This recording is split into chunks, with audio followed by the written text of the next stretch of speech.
So I'm hoping this will be pretty interactive. Basically, what I want to have accomplished by the end of this talk is a fully fleshed out evidence map for you guys to start working on immediately. So from what I understand, and please correct me if this is wrong because that would be a problem, you guys have finished abstract screening and you're now ready to move into the evidence map phase. That's correct. That's correct. Okay, perfect. I didn't share my screen yet. What I'm going to do first is show you guys some examples of evidence maps that I've used and sort of talk about the point of them and why you want to do it. And then I'll show the draft I have for the splenectomy project, and then we can work together to add columns you guys think we need and different types of data that you want to extract at this phase. So an evidence map is really just further in-depth abstract screening. So we're not going to be retrieving any full text articles yet. But the point of this is to determine which of those articles we actually want to be including, at least based on the abstract. There'll probably be some more rejections at the full text level. That's fine. Right now, we're still just looking at abstracts, but there are some that have slipped through the cracks that we've accepted and we probably didn't want to. There are also some maybes that we need to make a determination on, so those are in the sheet. And we're just going to go through and extract some very basic data from the abstract. That way we can start to prioritize and determine which of these articles we want to look at the full text of. Mm-hmm. So here's an example of an evidence map that we're actually just working on now. You can see the last edit was 6 days ago. So what you'll have is some sort of ID, either internal ID or permanent ID. If you guys could mute your phones, that would be awesome. You'll have the authors, the title, the actual abstract will be in one of the columns, the journal that the article's from, any keywords, and then these few columns here were just for our reference to indicate that yes, they were double screened and yes, they're definitely eligible. And then basically whatever you want to be looking at more in depth. So these were studies that were based on registry data, and we were looking at multivariable models and different predictors for kidney transplant outcomes. So we had here what covariates are in the model, like donor factors, mismatch, things like that. If there was a reason why this should be excluded, so maybe the study's too old, it didn't fit our inclusion criteria for some reason, that would go here. And then any notes about it and whether or not we extracted it eventually. So this is an example of a very simple one. There's not much information going on here because we knew almost immediately from an abstract if we were going to be including the study. So this was a very straightforward project. This one's slightly more complicated. So we were doing an update on a review about omega-3 fatty acids and cardiovascular outcomes. So again, you see the same types of columns here with the actual abstract, the title, journal. Here we extracted what the study design was so that we could prioritize if we wanted to do RCTs first, for example, or this means non-randomized comparative study. So we have a study design column here to help us sort through that. What the actual study was, so because this was an update of an existing review, we wanted to check what the overarching study was that was done in this article to make sure we weren't duplicating data. So if we already had the cohort of Swedish men in our review, we had to make sure there was either a new outcome or longer follow-up. Otherwise, this would be duplicate and we didn't need to include it. Sample size, again, this helps with prioritization. Generally, larger studies are going to be better, so you might want to start extracting those first, especially if you have a lot of potentially included studies. Like the splenectomy project, there are a couple hundred. So we'll definitely want to have sample size. This was just how the amount of omega-3 fatty acid was assessed, so a food frequency questionnaire or based on diet or fish intake. Any outcomes of interest. So like I said, if we had, I know we already had the cohort of Swedish men in our review, but we didn't have the atrial fibrillation outcome. So this was an indication that this was actually of interest because there's an additional analysis. whether or not it was accepted, and then any potential rejection region that we might come up with from the abstract. Does this all make sense so far? Yes. Yes. Okay, so we essentially want to put one of these together for the splenectomy project now. So you guys are the experts here. So you guys will have to come up with what types of data you think will help narrow down from this list. These are all of your accepted studies from the abstract screening, and you can see, I think there are 400 something here. Nope, sorry, 368. So that's a lot, and probably not feasible to extract in our timeline. So what we have to do is, a lot of these are probably going to drop out. They're probably not actually going to be relevant upon closer inspection. But a lot of them probably will be. So we'll have to prioritize if we want more randomized controlled trials as opposed to cohort observational studies, things like that. So what I've done is I've put a few columns in here that I think might be of interest. I have a study design tab here, and what this one does is, just as an example, I've created a drop-down menu. So rather than just free text here, you have to choose one of these options. If you don't think these are applicable to the study, if you don't think there are going to be any case series, we can get rid of that option. This was just to demonstrate that this is something you guys can do to sort of routinize this project and make sure that there's not totally random different spellings of RCT. If somebody writes RCT or spells it out, it's going to sort differently, things like that. So we can do drop downs here. Then I have things like sample size. I think one of your questions had to do with the reason for the splenectomy as a possible separator, like different categories of questions. So I have that one in here. If you want, we can list out the key questions as another drop down. That way you can then start to separate by key question and group studies that way when you're extracting data later on. Whatever the intervention was, the comparator, and any outcomes of interest. And then again, should it be rejected and why? So now's where I need input from you guys. What do you think is missing from here? And if you don't see anything like right away, what I think we should do is just try a couple of these together as a group, extracting what we have here, and then this is going to be iterative. So see what's missing, see what we don't need, and we can update as we go. Valerie, could you explain one more time again what the comparator and outcomes columns are for? So again, this is just from my experience with like the types of reviews I've done. I'm not familiar with this topic very well. So basically, if we have like a drug intervention, so this would be statins, and then a comparator might be a placebo. So then we can see, it sort of gets at the key question, but it's more explicit here. If there's a different type of surgery, a different approach to a splenectomy, say, versus something else. Gotcha, okay. Gotcha, okay. Yep. And then outcomes are whatever outcomes would answer your key question. Okay, and therefore, that's why the intervention and comparator are more free text, but for the key questions, we could base that off of our key questions document that we have, and we could put all the specific key questions we could select from them, because ultimately, when we sort, that'll probably be the best way that we pick which abstracts are necessary for completing whichever sections. Right, exactly. And if there are some interventions that, like, you know what you're going to see and you know what you're interested in, this could also be a drop-down list. But it's just another indicator, another way to sort this.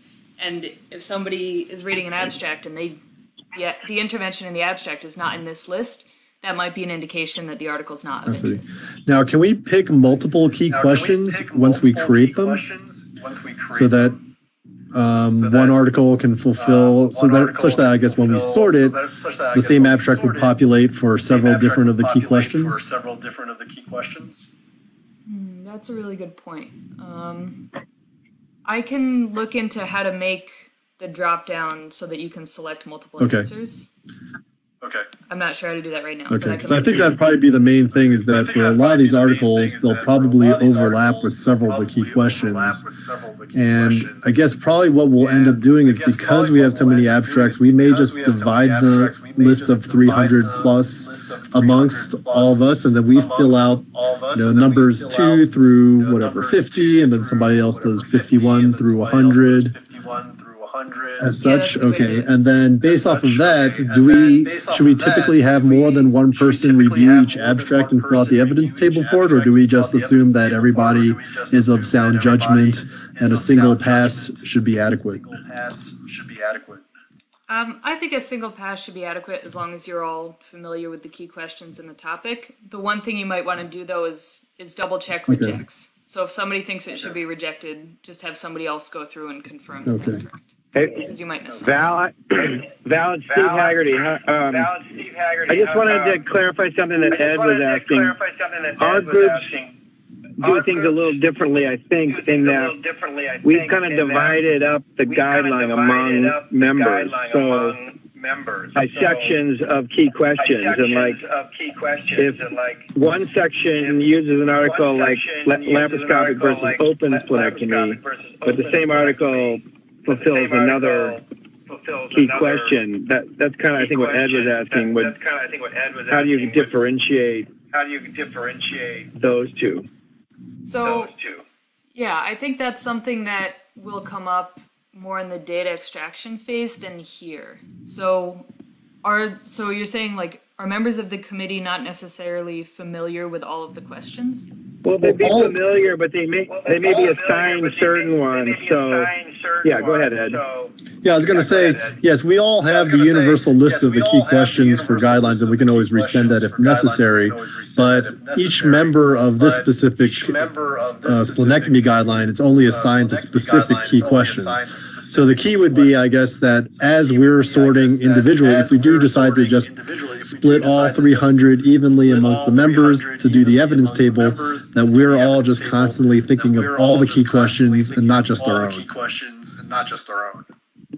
Right. Yeah, I guess I don't really see a way around that right now because we have to tag them somehow. So somebody's got to go through all of them.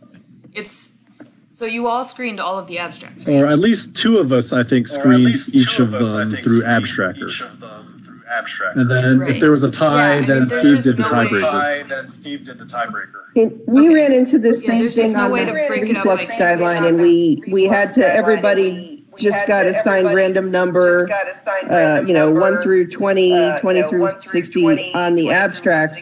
And then it was only once we had split them into the key questions that we were able to kind of assign them to a person.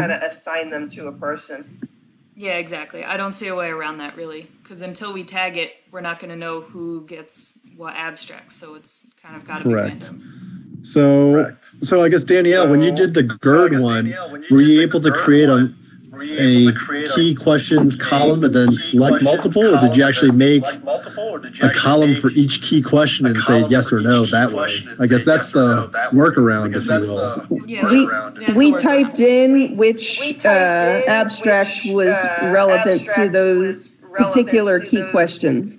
And so, yes, so you might tag it for three different key questions, and then they copied it and gave you a list of the ones that answered your key questions, and that was yours to review the full papers on.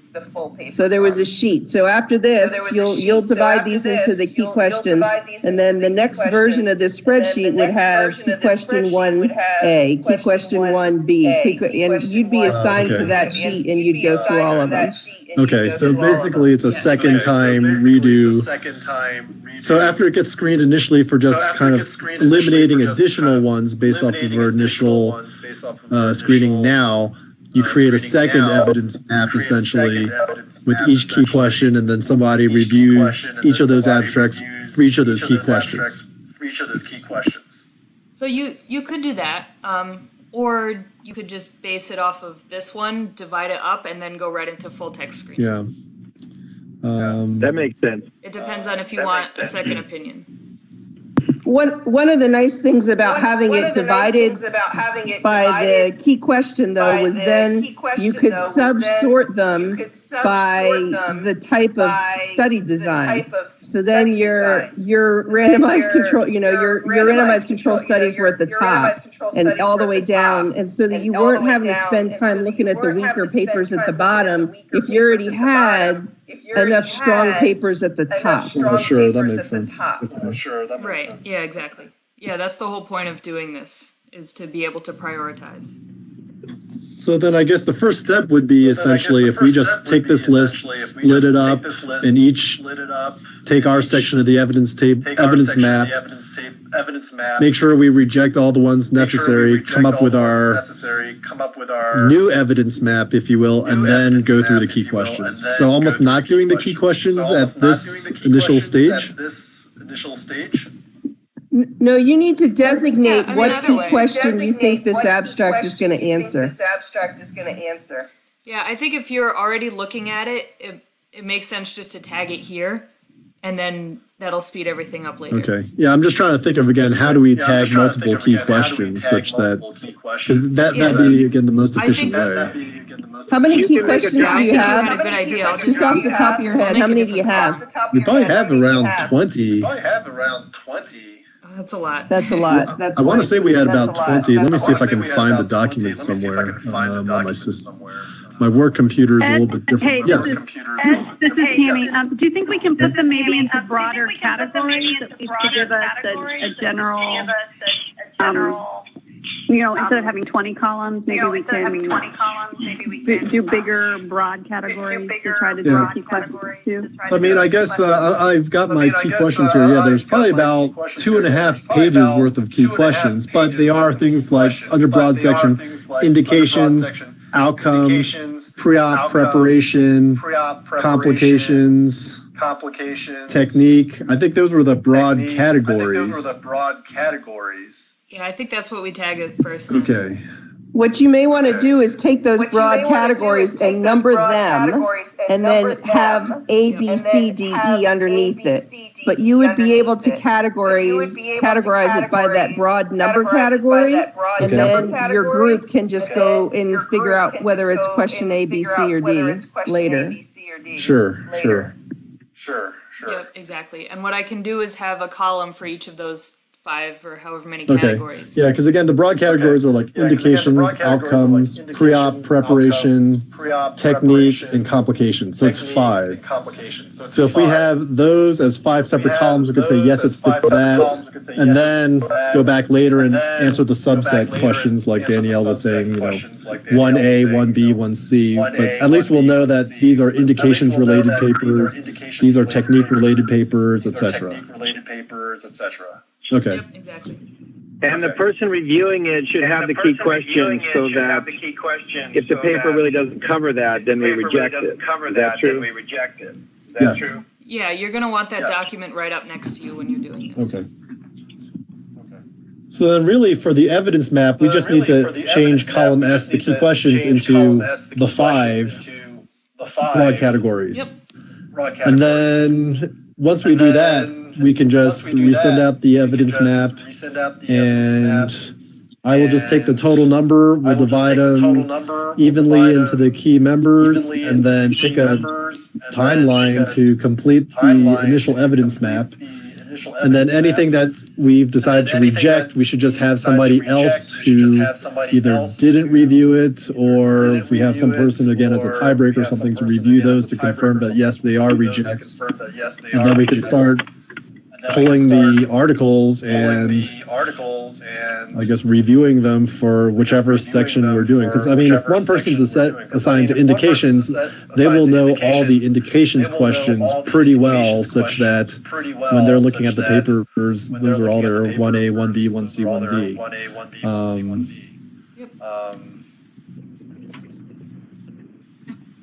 And honestly, the great thing about Google Sheets, I don't know what your university policy is for using Google Docs and Google Sheets, but you can see we're all in this right now. We can all be editing this at the same time.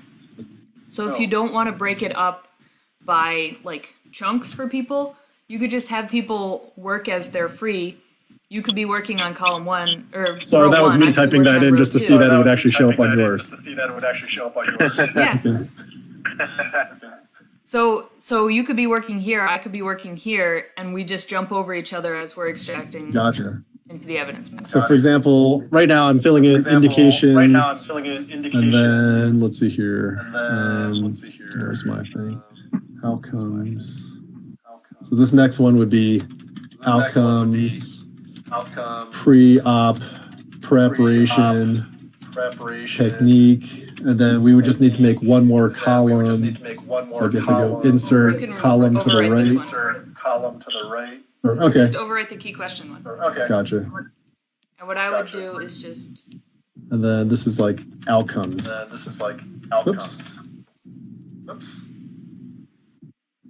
Oh, Yeah, shoot. outcomes over That was the outcomes. Oh, that should be complications. Sorry. Sorry. So I would just change this to be key question complications. Okay, so it's all in pure real time. So as we each go in there, we can kind of track progress to see that we've eventually completed the entire evidence map. Okay. Yep, exactly. And then you don't have version control issues with people saving and sending it to each other and Sure. overwriting. Sure. Okay.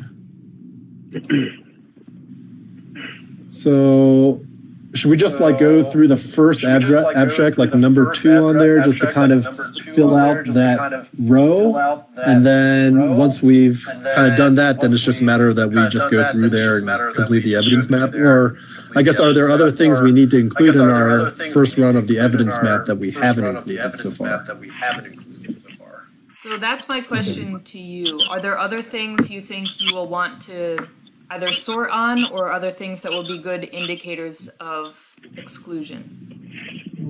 Like a sample size or something? Right, so I've got study design, sample size, reason for a splenectomy, which may be unnecessary if we have these, I'm not sure. The intervention, the comparator, outcomes, and then reject. And then all the 5 key questions that we can say. Yeah. And is that basically, do we just say yes, no, or how do we... Yeah, I would put a yes, and I would leave it blank if it's not. Okay. But we can also do a list there and have a drop down, and you click yes or you click no. But there could be multiple key questions on the same paper. Would that? So the drop down may not work. Yep. So you would. No, so you would indicate yes. Oh, I don't know if Steve's able to see the shared screen right now. Are you calling in, Steve, or can you actually see the spreadsheet as we're? I can see it. Did you just type yes in there? Yes, correct. Yeah, so it's yes for this category and also yes for this. Okay, I got it. Yeah. Okay. Yeah, so that way, even if it meets all 5 of the key questions, we'll have yes. Or if it meets none of them, then we just go to a reject, or for whatever other reason. So. Okay. So I guess as I'm looking here at the first abstract, this is what about patients with hematologic malignancy, person studies, outcomes, patients. Let's see. It looks like 64 patients. So we would just type in sample size is 64. Yep. Study design. Study design is. It's just like it's a case series, I guess. Looks like it. Let me see here.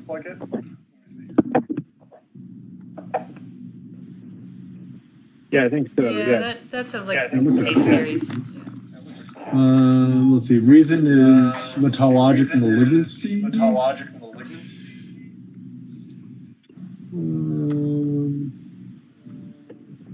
Yeah. So I guess I put hematologic malignancy here. And what was it talk about? So first, I guess the first thing is it's probably an indications thing because they were trying to talk about why they were doing it. So I guess I'd put a yes for here.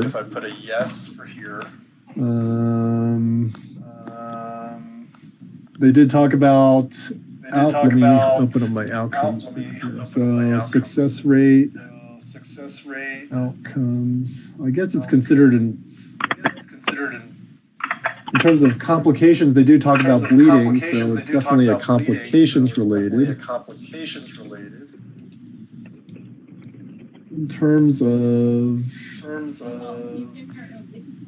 technique, it only says really laparoscopic versus open. So that's more intervention versus comparator, right? So laparoscopic, open.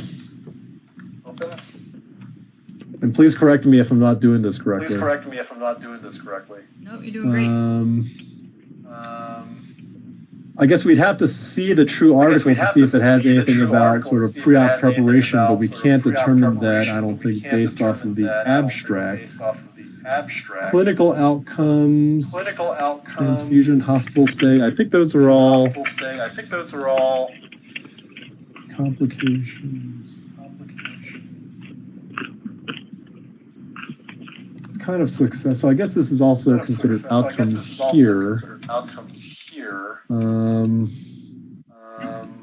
Actually, in looking at this now, it doesn't seem like they were comparing laparoscopic to no, they're just reporting the results. It almost seemed like open splenectomy was an outcome. True. Or, yes. So yes. Yeah, because it's really just so a case series. It's really just a case series. Yeah. Okay. Yeah. And at least based off the abstract, it doesn't say anything about technique initially. Right. So based off of all these, reasonable sample size kind of covers three of the key questions. So under reject, do we only put something under? You could just leave it empty. Okay. Yep. Okay. So really, that's it for this one then. Yeah, evidence maps are usually pretty straightforward and pretty quick to go through. Okay. Each one shouldn't take very long. Is there ever a time that you need to pull the full paper to fill this out? There shouldn't be, but that honestly might be an indication that it should be rejected. If you're not seeing anything of interest and you would have to go to the full paper. If we didn't know the answer before we skipped it, the most important thing was to put the key questions in. If you knew what key question it was, but you didn't know the sample size from the abstract or the other things, we just left those blank, and then the person who was assigned that key question had to pull the full paper. Oh yeah, it's totally fine to leave something like sample size or reason blank. You should be able to know what the study design is, and you should be able to have a guess at the key questions. Now, retrospectively, if somebody was opening it up and looking at it for the indications and found out, wow, there's this huge section on technique buried inside of it, do they go back and change the evidence map to say key questions yes? Because it's not screened off of the abstract, it's screened off the manuscript itself. I would still go back and update, because that should be included in that part. So yeah, I would update it, and I would also let that group know that they've got another study to look at. Okay. All right. Well.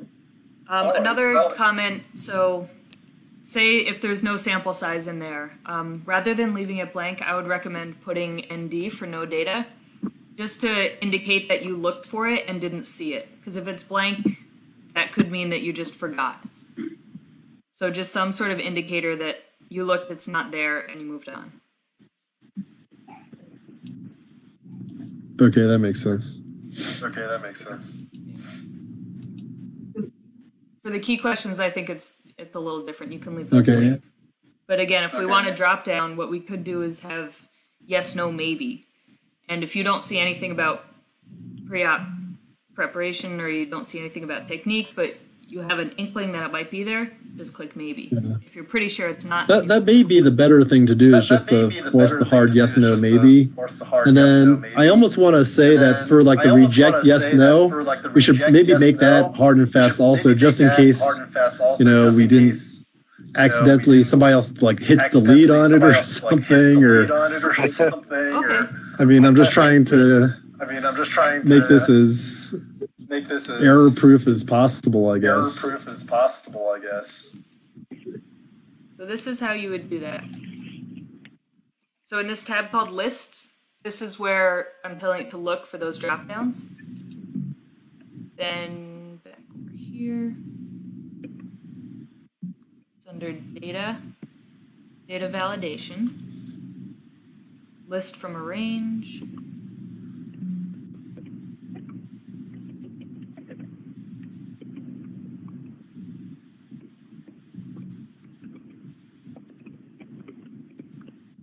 Now we've got a drop down. Yeah, I think.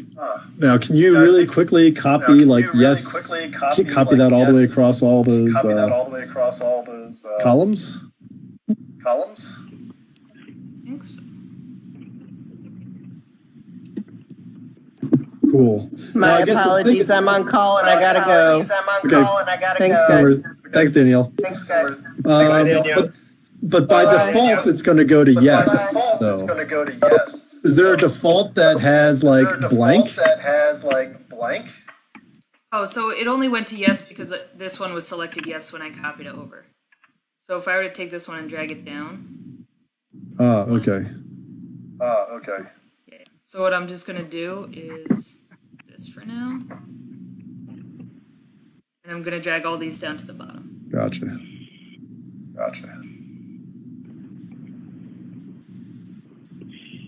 So I guess, so for ease, do we think that would just be easier to pick the little drop-down box? For which one? I just wanted to check with the other folks who are on the line. If we use the drop-down box, is that just an easier way to do it than actually manually typing in? I think that'll be a lot quicker. Okay.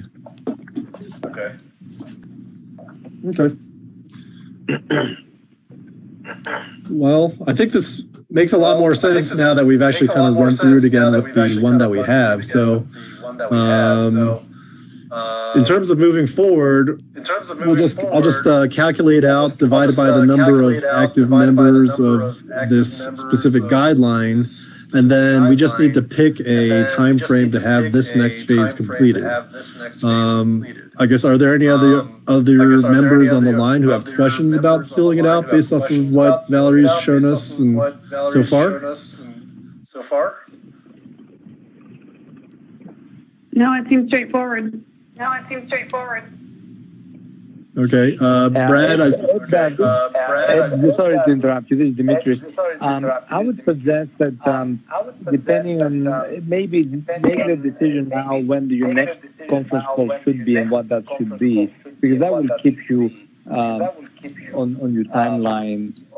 Otherwise, things tend to fall behind. Yes. So, what do we think is a reasonable timeline to finish off our evidence map? If I can say, okay, I'll assign the numbers, whatever, 2 through 50, 51 through whatever to each of the people by the end of this week, how long do we think it would take us to get through? We have, 6 members, I think? 5 or 6, divide by 300, divide by that, should be about 50 to 60 rows to complete. What do we think is a reasonable time frame to complete the number of rows? So they should take. Sorry, I was just going to say they should take 5 to 10 minutes max each. It really depends on your schedules how often you can get to this. Okay. So do we want to pick a date? Go ahead. Demetrius, how long did it take to do the GERD one? Like 6 weeks or? So, as Val said, if it takes you about 5 minutes per each, and you're going to have, how many do you think will be per individual? Something about 50 to 60.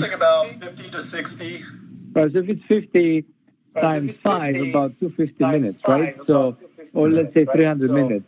depends on 5 how hours. much. Yeah, it's like 5 hours. So how long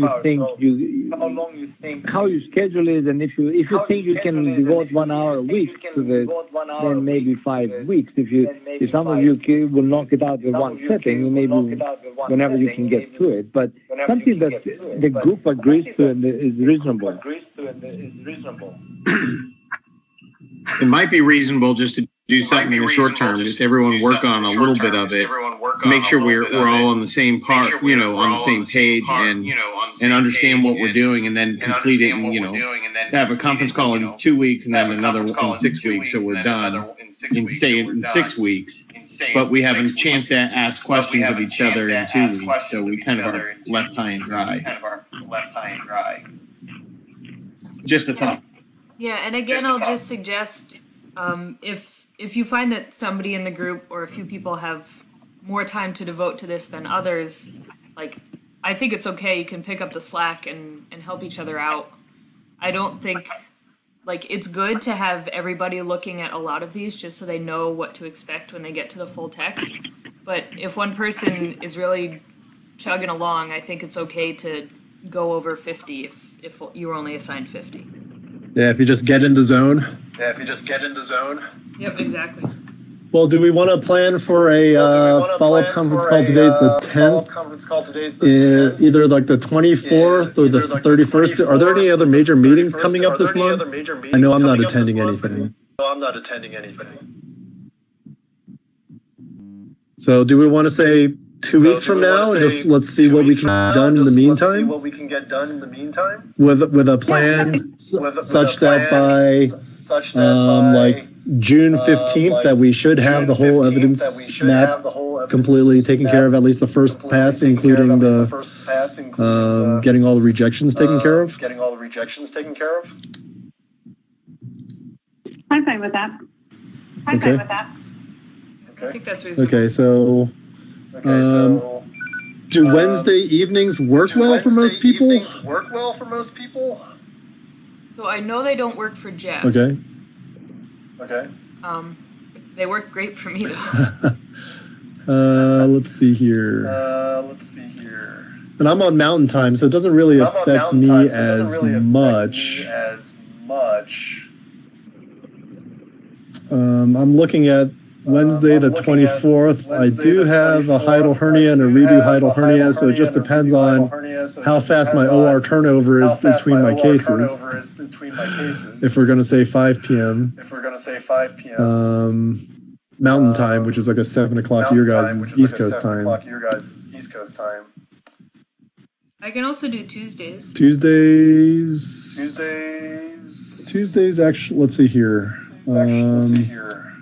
I have my rotation conference on Tuesdays at 7 p.m. Eastern. So that doesn't necessarily work for me, though. It gives me a good excuse to skip one.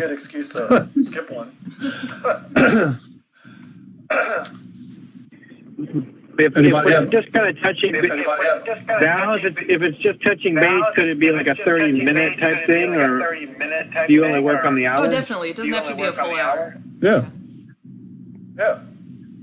Okay, Wednesdays are fine with me. Okay. I should be, if we're going to pick the 24th, I should be able to. I could definitely say on the 31st for sure, but the 24th, for me personally, it's probably about a 70% yes. The 31st may be a better day just because it gives you time to get everything divided up and then 2 weeks to do it. Okay. Well, if we could do the 31st, I can definitely make that happen for myself. Is everybody okay with the 31st? And we just try to do as much as we can in the meantime. If we happen to have 50 to 100% done, great. If not, at least it gives us a chance to touch base and make sure we're on track.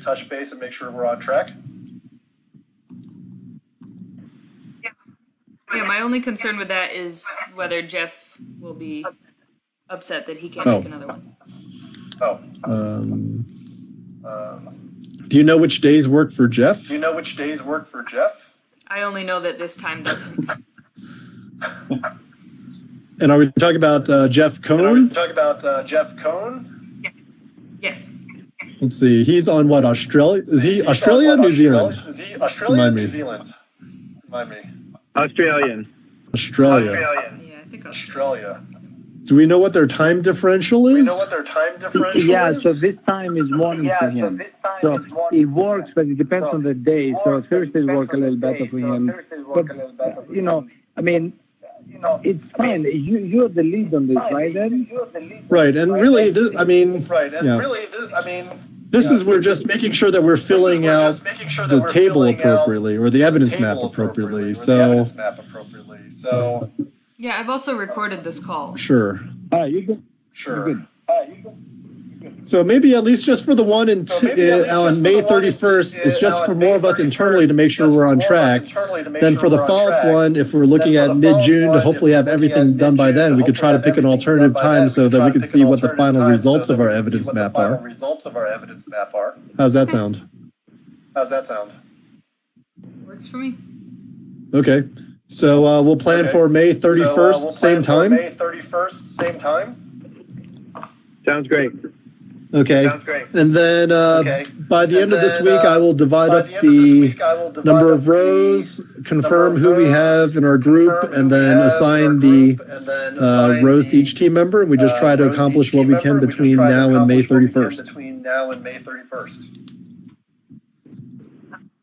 Sounds good. Perfect for me. I can do the conflicts or the rejects, Ed. Okay. Yeah, and so we have, that's another thing I didn't show. We have this maybes tab. Oh, sorry, I didn't mean looking through these rejects. What I meant was if somebody indicates in this tab that they think a study should be rejected, you want to double check that. Correct. Does that make sense? Right. Yeah. Right. So then there's this maybes tab where the consensus was maybe.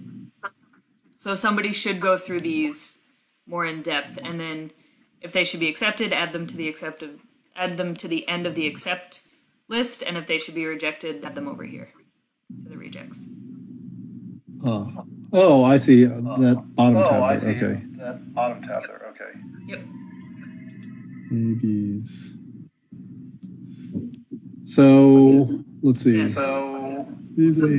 So here, for some reason, the consensus was maybe. okay. That was on Abstractor? Yep. And that's where it says, like, for example, myself, Tammy, Steve, the minus ones are reject and the plus ones are accept. Is that correct? That's correct. And then the zeros are maybes. So it looks like, for example, all these, well, let's see, at least the first three, all of us rejected except for Bill, who's on the line. So I guess we should have, okay. It seems like it should be rejected if it's 4 to 1. Right. Yeah, I won't be hurt. there aren't that many, though. It should be quick to double check. I won't be hurt if you decide to reject me. So it's like row number 5, there's about a 50-50 on that one. So that's one that maybe we should evaluate. But again, the abstract is pretty sparse. Yeah, that's the issue there.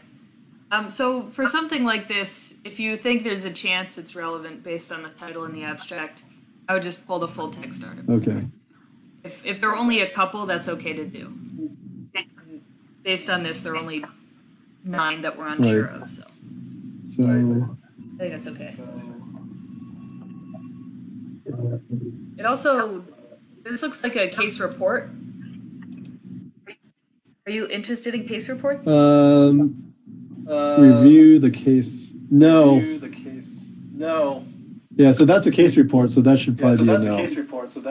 Yeah, so that's out. So we could say at least the first 4, I guess the first 5 on there are pretty much all out. Because it looks like it's like a 4 to 1 or something like that. It's just these last 4, it's just Brad versus Stefan. We'll make him arm wrestle.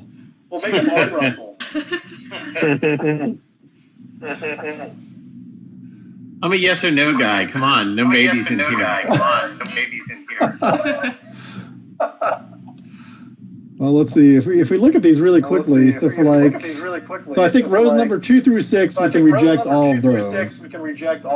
Row number 7, the abstract's pretty empty. Doesn't really have anything there.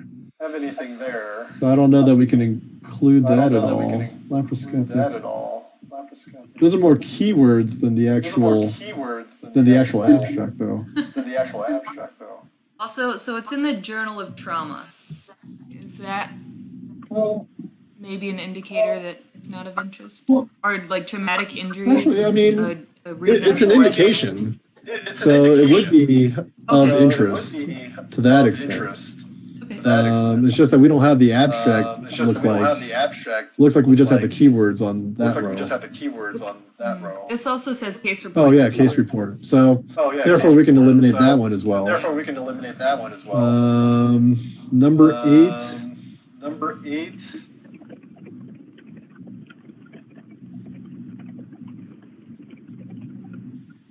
So this looks like it's reasonable to include. So it looks like it's 288 operations, looking at pre-op risk, intra-op variables, outcomes. So I'd say row number 8 looks like it's reasonable to keep based off the abstract.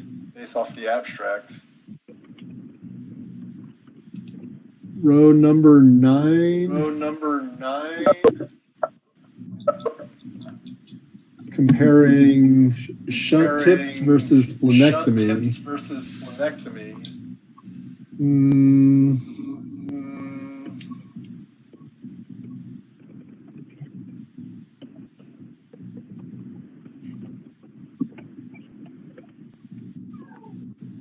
don't know that any of our key questions involve comparing it to tips for portal hypertension, though. No, they don't. Yeah. Because it's mostly for other intrinsic diseases of the spleen as opposed to. Yeah, I don't see anything in our key questions that's associated with specifically treatment of portal hypertension. So I guess to that extent, I would probably eliminate row 9.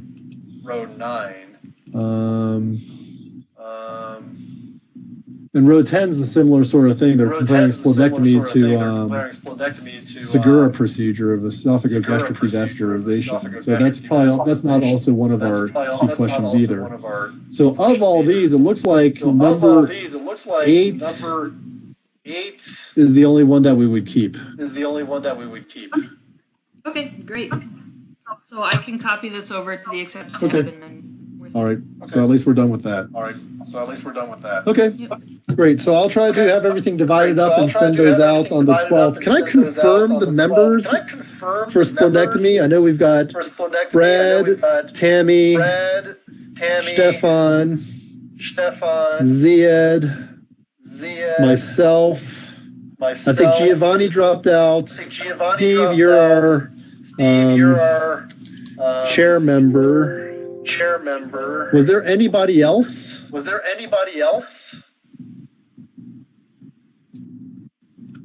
As far as I have, I don't think so. I think that was it, Ed, because at the meeting, I think you said that was enough, but we could. Is Danielle? Yeah, I think that will probably be enough. I mean, with the 5 of us, with the 300-ish, that'll give us about just over 60 apiece. I think that's probably a reasonable number. And then that also gives us a good grasp for, not just 10% of the articles, but we already have about 20% kind of in the back of our minds. And I think Danielle, who was originally part of it, bequeaths her section to Stefan, if I'm not mistaken. I think so, because she's an EBM. Correct. Okay. So Brad, Tammy, Stefan, Ziad, myself, and then Steve, you'll be tiebreaker or kind of confirm the rejects when we get to that stage. Sounds great. All right. Okay. Perfect. Okay, perfect. Thanks, guys. I'm going to have to leave the call. Thanks, Valerie. Yep, Thanks. thank you. I think that's about it. I don't know if there's anything else we need to discuss, but I think we're all set with the next timeline. So conference call May 31st, plan for one around mid-June, and then we'll divide and conquer and do what we can between now and then. Sounds All good. right. to me. All right. Great. Thanks, everybody. Appreciate it. Great. Thanks, Have a good everybody. night. Appreciate it. Thank you. Good night. Bye-bye.